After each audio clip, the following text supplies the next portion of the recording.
பாப்பா குட்டி ஒரு பொருளை வாங்கித்தர சொல்லி ரொம்ப நாளாக ஆசைப்பட்டு கேட்டுக்கிட்டே இருக்கா. நானும் இப்போ வாங்கித்தரேன், அடுத்த மாதம் வாங்கித்தரேன் அப்படின்னு சொல்லிட்டு பல மாதங்களை ஓட்டிக்கிட்டேன். என் பொண்ணு இன்னைக்கு நீ தப்பிக்க முடியாது, பல நாள் திருடம் ஒரு நாள் அகப்படுவான் அப்படிங்கிற மாதிரி எனக்கு இன்னைக்கு வாங்கி கொடுத்தே ஆகணும் அப்படின்னு சொல்லிட்டா. வேறு வழி இல்லை, சிக்கிட்டண்டா அப்படின்னு சொல்லிட்டு சாயந்தரம் ஒரு 5 மணிக்கு மேலே தான் வெயில் தாழ கிளம்பியிருந்தேன்.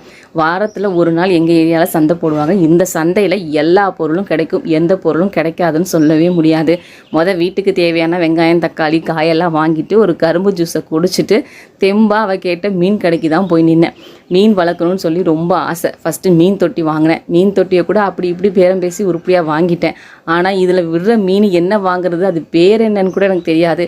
ரொம்ப ஒரு மாதிரி திருன்னு முழிச்சுட்டு தான் இருந்தேன். அப்புறம் மீன் தொட்டி வாங்கின கடைக்காரர்கிட்ட ஒரு 2 செட்டு மீன் வாங்கி கொடுங்க அப்படின்னு அவர் ஏதோ 2 பேரை சொல்லி வாங்கி கொடுத்தாரு. வாங்கிட்டு வீட்டுக்கு வந்தாச்சு. பலாச்சோலை வாங்கிட்டு வந்திருந்தேன். வந்த கையோட பிரித்து சாப்பிட்டோம். நைட் டின்னருக்கு அடை தோசை தான் ரெடி பண்ணியிருந்தேன்.